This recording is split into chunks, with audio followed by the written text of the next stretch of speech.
My name is Dale Harmon. I'm 59 years old. I run a freight and logistics company out of Houston, Texas. And on a Friday afternoon in March, I was sitting at my desk going over a $5 million municipal contract when my office door opened without a knock. I didn't look up right away, Patricia. My office manager had worked for me 11 years. She always knocked 3 times sharp, then waited for me to say come in. Whoever just walked through that door either didn't know that or didn't care. I kept my eyes on the contract, weight load limits, fuel clauses, penalty timelines. My red pen was in my hand. I heard 2 sets of footsteps cross the floor. One heavier boots, one lighter, deliberate heels on hardwood. Then I heard his voice. Dad. I set the pen down and looked up. My son Aaron was standing in my office for the first time in 6 years. He was 34 now. Thinner than I remembered. The kind of thin that comes from stress, not the gym. He had on a gray t-shirt that had seen better days, jeans that hung loose, and boots with the squared toes of military issue.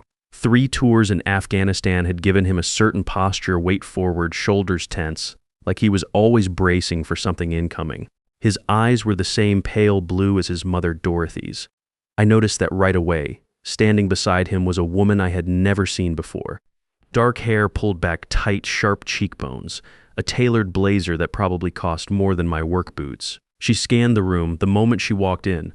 Bookshelves, framed licenses, the window overlooking the truck yard. Not like someone taking in a new space, like someone appraising property. Aaron stepped forward and put a document on my desk. Not gently, he set it down hard. Dad, sign it. His voice came out rough. I need 40% of the company to pay a debt or they'll kill me. I glanced at the woman he called his wife. Then I calmly picked up the phone. I told them to come back Monday at 9, gave them nothing else. No yes, no reaction. Just Monday morning.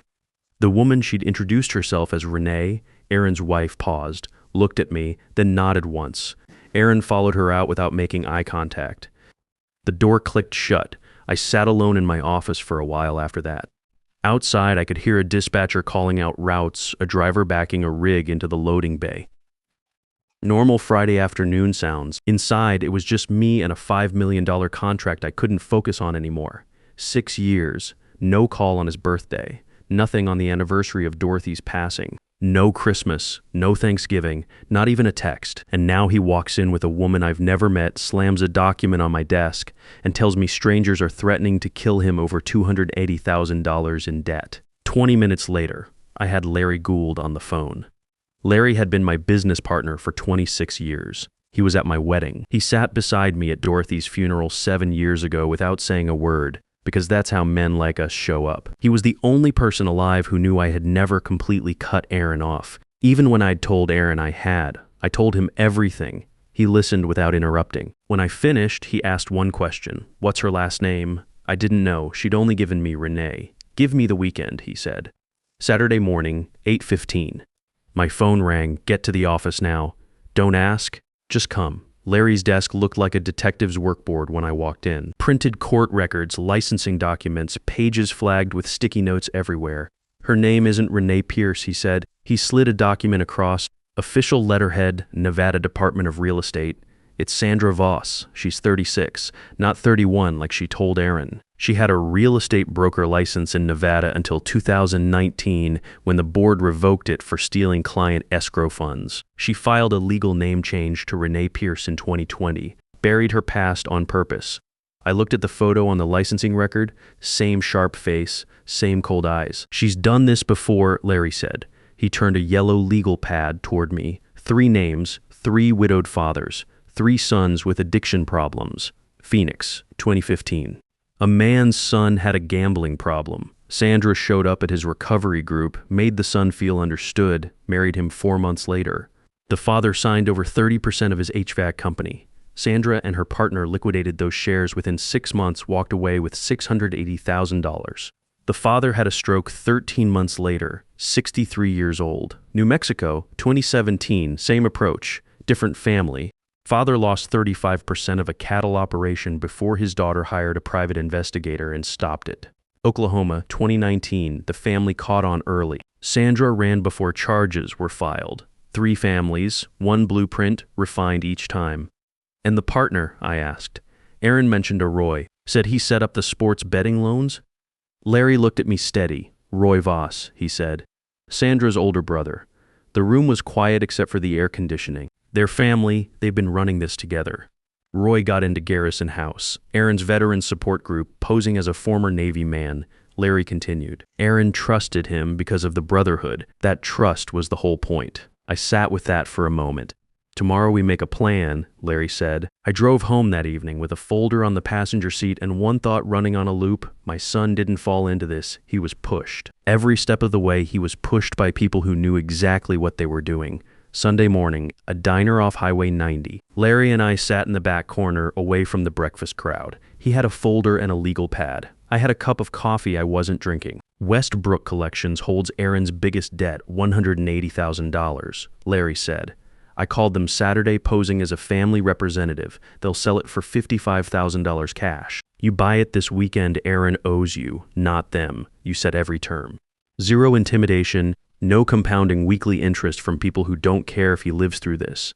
In Monday's meeting, we draft documents that look like an equity transfer but are actually a secured promissory note. No equity leaves Harmon Freight, not 1%, but if Sandra pushes Aaron to sign under pressure, everything she says is already on tape. He tapped the table. Texas one-party consent. All admissible. I nodded. Then I pulled out a folder I'd carried in from my truck. Worn edges. I'd never shown it to anyone before. There's something you need to know first, I said. When I told Aaron we were done in 2018, after I wrote him a check for $210,000 to clear his first round of gambling debts and watched him walk out of my house, I told him he was on his own. That part was true. I wasn't handing him cash again, but I couldn't walk completely away from my son, so I made calls, quietly. First call, Sergeant Howard Briggs, Aaron's old squad leader from his second tour. The week after Aaron left, I explained the situation and asked Howard to bring Aaron onto his contracting crew. Paid Howard $400 a month for $14 and keep Aaron on payroll even when work was thin, even when Aaron showed up late.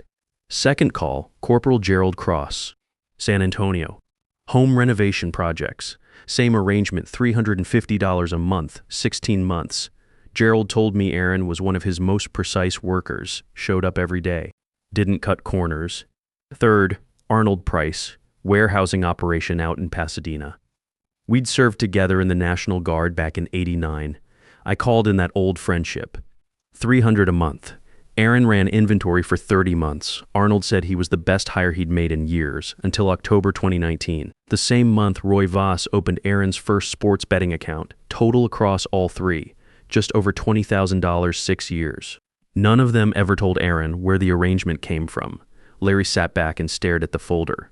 She told Aaron you destroyed those jobs, that you called his bosses and got him fired. That's what he believed, I said, for 6 years. Larry closed the folder. Then Monday morning, we fixed that. Monday, 8:55 a.m. I was at my desk with the recording app already running, phone face down in the shallow drawer to my right. Larry was in the conference room next door with a monitor receiver. He'd hear everything. At 9 sharp, Patricia's voice came through the hallway. Mr. Harmon, you're 9 o'clock. Aaron came in first. Same gray t-shirt, wrinkled now like he'd slept in it. He didn't look at me when he walked in. Sandra followed 2 steps behind in a fresh blazer, scanning the room the same way she had Friday. Taking inventory, I told Aaron to talk first. Not her, him. He told me about the debt, how it started small, how Roy had been at Garrison House every week, acting like a veteran brother, talking the language Aaron trusted, how the sports betting started with small amounts he actually won, then the losses, then the loans, then the interest that compounded every week regardless. I let him finish. Then I slid the blue folder across the desk. Open it, I said. He recognized the first page, a payroll record from Howard's crew. His name in the employee field dated 2018. I walked him through all 3 stacks. Howard, Gerald, Arnold. The monthly bank transfers highlighted in yellow. Printed emails from each of them. Every one of those men saying Aaron was solid and reliable until the fall of 2019. Until Roy showed up in his life. Aaron picked up one of the pay stubs. His hands weren't steady. Sandra leaned forward. He paid men to watch you, Aaron. That's not help, that's control. He paid men to keep me employed. Aaron's voice came out quiet. He wasn't looking at her when he said it. I opened my laptop and turned it toward Aaron, 2 videos. Beverly Aldridge from Phoenix, her brother, had a gambling problem. Sandra showed up at his recovery group. Father signed over 30% of the family HVAC business, lost $680,000, had a stroke 13 months later at 63. Shirley Drummond from New Mexico, same approach. Different family, different state, same result. Aaron watched both without moving. Then I pushed the printed emails across. Sandra's personal account sent to Roy Voss. AH confirmed. Dad's company $9 IR position established. Conservative equity target 2.1 mm. Aaron picked it up. Read it again. Roy introduced you to those platforms. I said Roy set up the loans. Sandra built the relationship. All of it start to finish was designed to get you into this room on this day holding that document. You weren't someone she fell in love with. You were a step in a plan they've been running for years. Aaron set the email down. He looked at Sandra, really looked at her, and I watched something shift in his face. Not rage, something quieter than that. Recognition. You told me Roy was safe, he said. You said he was a brother. He tapped the email. He is your brother. Sandra didn't answer. Aaron turned back to me. What do? I pulled the leather folder from my desk drawer. 3 documents. First, debt purchase agreement. I'd bought his $180,000 Westbrook obligation for $55,000 over the weekend. He owed them nothing now. He owed me. Second, secured promissory note $2,800 a month, 3% interest, 5-year term. Make every payment and I'd knock 15% off the principal at the end. Third, divorce petition filed that morning by Diana Ortega, criminal attorney. His signature would activate it. Larry would walk it to the courthouse before 5 p.m. Sandra tried once more, softer now, almost pleading. Aaron, listen to me. He's using your guilt. You used my love for my father as a weapon, Aaron said. Flat, calm, like he was just saying something that had been true for a long time and he was finally saying it out loud. He picked up the pen, signed the promissory note. Signed the divorce petition, set the pen down. I looked at Sandra. You have 2 choices. Walk out now, or I play this recording for the Houston Police Department. Every word since 9 a.m. Texas Penal Code 31.03. Theft by deception, conspiracy, illegal administration of a controlled substance. Your call. She picked up her purse. Walked to the door without looking at Aaron, stopped with her hand on the handle and looked back at me. That same cold inventory look. Still calculating. Then she turned the handle and left. The door clicked shut. Aaron sat there for a moment, then he put his face in his hands and let 6 years of it come out at once. I walked around the desk and sat in the chair she'd just been in. Put my hand on my son's shoulder. Didn't say a word, just stayed there. Aaron moved in that night. He showed up at my door at 8 with a canvas duffel bag slung over one shoulder and a red toolbox in his other hand. That was everything he owned. The guest room was down the hall. He went in, closed the door, and I heard the creak of the bed frame. Then nothing. The first few days, he slept 15 hours straight. I'd hear him get up around noon, shuffle to the bathroom, go back to bed. He barely ate. I left sandwiches on the counter and didn't push. Dr. Gloria Marsh, the therapist I'd been seeing since Dorothy passed, had told me when I called her that first week, he's been running on fear and adrenaline for 2 years. Now that he's safe, his body's going to shut down. Let him rest. So I let him rest. Day 4, I came home from the freight yard around 6 and found him in the backyard.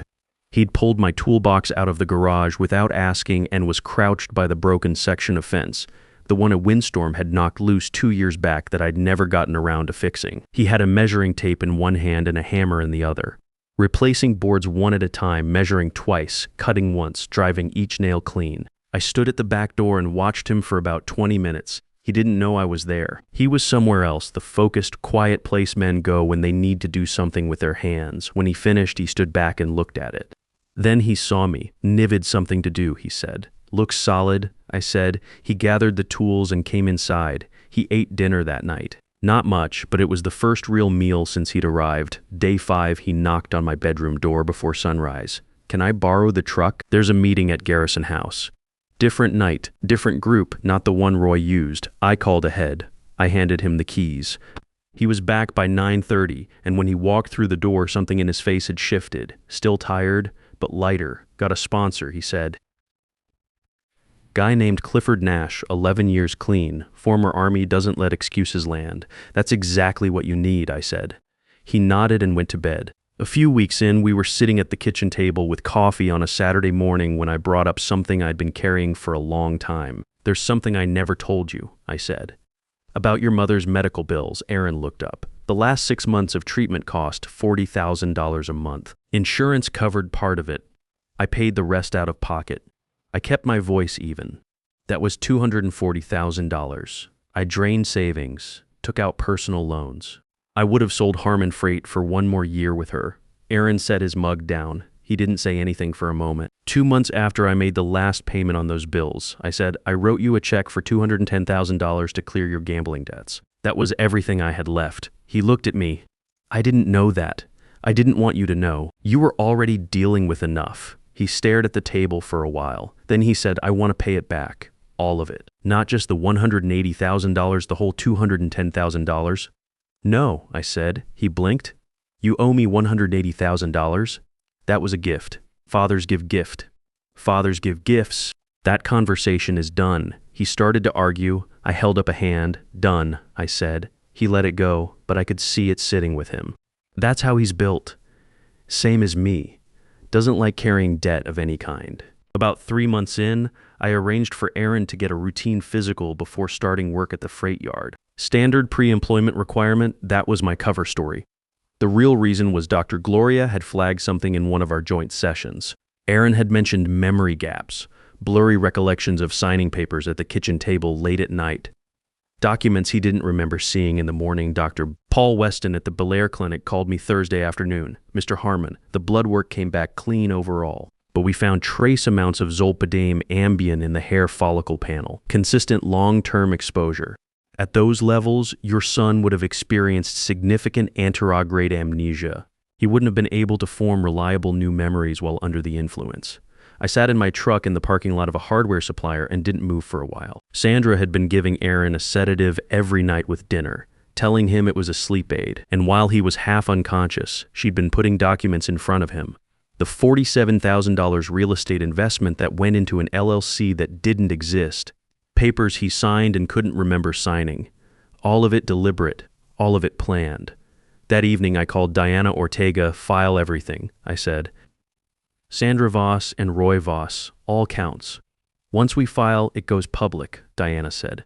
"Aaron will need to testify. Are you sure he's ready?" I thought about the fence he'd fixed on day 4, the Garrison House meeting he'd driven to alone. The Saturday mornings he came downstairs with his recovery journal already open. "He's ready," I said. Detective Carver called 4 days after the warrant was issued. "Mr. Harmon, we picked them up at a hotel in Austin, 4 Seasons 14th floor, booked under the name Mr. and Mrs. Voss." A pause. We found a laptop. Spreadsheet with 6 new target profiles. Widowed fathers, adult sons with documented addiction histories. Austin, Dallas, San Antonio, Midland, El Paso. We also found a handwritten notebook, full operational guide. How to identify targets. How to enter support groups. How to build debt. How to extract equity. It's a playbook. They've been refining it for years. I put it on speaker so Aaron could hear. When it ended, Aaron sat at the kitchen table and didn't say anything for a minute. "She had a playbook," he finally said. "I was just an entry in a spreadsheet." "You were never just an entry," I said. "You were my son. That's why we're here." He nodded slowly. Then he went to his room. I heard him on the phone a few minutes later calling Clifford Nash, his sponsor. Good. That's what sponsors are for. The trial was in January. Harris County Criminal Courthouse, 6th floor. Aaron and I sat in the second row behind Diana. Sandra and Roy were at separate defense tables, 20 feet apart, not looking at each other. Sandra wore a gray suit, no makeup. She looked smaller than she had in my office, less polished, less certain. Roy sat with his arms crossed and his eyes down.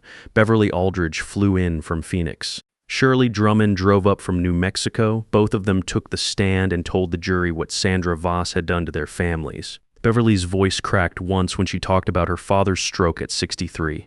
Shirley's didn't crack at all. She was past the crying stage. She just laid it out, flat and clear, the way someone talks when they've had years to make peace with something that still makes them angry. Dr. Paul Weston testified about the zolpidem levels in Aaron's hair follicle panel. He explained to the jury what anterograde amnesia means in plain terms, that a person under that level of sedation cannot form reliable new memories, cannot give informed consent, cannot be held to documents signed in that state. The defense couldn't shake him. Aaron took the stand on day 4. He wore a Navy suit I'd bought him the week before, haircut, clean-shaved. He sat up straight the way men who've served always do, even when they're carrying something heavy. The assistant DA walked him through the whole thing. The veterans group, Roy's approach, the betting platforms, the loans, the nightly pills Sandra handed him with dinner and called sleep aids. The $47,000 he'd handed over to an LLC that turned out to be a shell with no assets, no property, no existence outside of filings Sandra had made in her own name. Aaron's voice stayed level the whole way through. Then the defense cross-examined him. Mr. Harmon, you've admitted to memory problems. Isn't it possible you simply don't remember how that money was spent? The money went into an account I had no access to, Aaron said. Sandra controlled it. I have the bank records. But you signed the checks willingly. I signed checks while I was being sedated every night with medication I didn't know I was taking. The hair panel proves the levels. Dr. Weston explained what those levels do to memory. I wasn't signing willingly. I wasn't capable of signing anything with informed consent. The defense lawyer tried one more angle. Your father paid off your debt. Isn't this testimony just repayment for that? Aaron leaned forward slightly. His voice dropped, but it carried. My father spent $20,000 over 6 years quietly paying 3 of my former brothers in arms to give me work when I had nothing. He never told me. He never asked for anything back. He did it because he's my father, and he never stopped being my father, even when I stopped being his son. He paused. I'm not here because he cleared my debt. I'm here because Sandra and Roy Voss had 6 more families on a spreadsheet when the police walked into that hotel room in Austin. That's why I'm here. The defense lawyer sat down. The jury deliberated 5 hours. Sandra Voss, guilty on all 6 counts. 12 years, Texas Department of Criminal Justice. Roy Voss, guilty on all 5 counts, 10 years. Neither of them looked at Aaron when they were let out. We stood outside the courthouse in the January cold. Aaron was quiet for a while, just looking at the gray Houston sky. It's over, he said. Yeah, it's over. He looked at me. What now? I put my hand on his shoulder. Now we build. He started driving long-haul routes for Harmon Freight that spring. Learned the roads, the customers, the systems. By summer, he was coordinating dispatch for a 12-truck fleet. 50-hour weeks, no complaints, no request for special treatment. Patrick Dunbar, my head dispatcher with 30 years in freight, stopped by my office one Friday with a routing report Aaron had drafted on his own time. He found a fuel pattern we've been missing for 4 years, Patrick said, setting it on my desk. Saved us $31,000 this quarter alone. I want him running fleet operations full-time. He's yours, I said. 18 months after the trial, Aaron sat across from me at the kitchen table on a Sunday evening and slid an envelope across. I opened it. Bank statement. 0 balance on the promissory note, paid off 2 years early. You didn't have to rush it, I said. Yeah, I did, he said. 2 years after that, I called him into my office and put a folder on the desk. 40%, I said, not because you're my son, because you earned every decimal point of it. Your name on the contracts because you belong here, not because I handed it to you. He read through the partnership agreement slowly. Then he picked up a pen and signed it the same way he'd signed that promissory note, deliberate, like a man who means what he puts his name to. Harmon Freight and Logistics, both of us, from that day forward, March 3 years after the trial, Aaron and I stood on a vacant lot in southwest Houston before sunrise. 38 acres, the biggest project we'd ever won, a $36 million regional distribution and cold storage hub, 18-month build timeline. The client consortium had asked us what we wanted to name it. Aaron had suggested Dorothy Harmon. We stood looking at the architect's rendering on an easel beside us. Glass and steel, 10 loading bays, a clock tower at the entrance. The kind of structure that would still be standing in 50 years. Dorothy Harmon Regional Logistics Center. I didn't say anything for a moment. She'd love this, I finally said. She'd have opinions about the clock tower. Aaron said I laughed. A real one. The kind that comes out before you decide whether to let it. Beside Aaron, his wife Helen stood with her hand resting on her stomach. 6 months along, a boy. They were naming him Dale. That evening, the 3 of us drove to the cemetery. Helen had never been to Dorothy's grave before. She'd asked to come, and Aaron had said yes without hesitating. We stood in the late afternoon quiet, the headstone read. Dorothy Harmon, 1961 to 20117, beloved wife and mother. Aaron knelt down. He put one hand on the stone. His other hand he placed gently over Helen's. Mom? His voice was quiet. This is Helen, and this, a small smile crossed his face, is your grandson. We're naming him Dale. Helen rested her head on Aaron's shoulder. I stood behind them and looked at Dorothy's name cut into the granite and thought about the promise I'd made in that hospital room 7 years ago, her hand in mine. The monitor slowing, everything I needed to say running out of time. I'll take care of him. I won't give up on him, I promise. It had taken 6 years of silence. One Friday afternoon, one phone call, and everything that followed. But we'd found our way back. I kept my promise, Dorothy. Aaron stood. He turned and looked at me, pale blue eyes, her eyes, and I saw something in his face I hadn't seen since before the army, before the gambling, before all of it. Peace. Ready, Dad? Ready? I said. We walked back to the truck together. The Houston skyline was lit up to the east, the freight corridors running like veins along the highway, a line of Harmon trucks visible from the on-ramp. Some things you build with steel and concrete, some things you build in silence, over years, without anyone knowing. Both kinds hold. That's what I know now. Dale Harmon, Houston, Texas.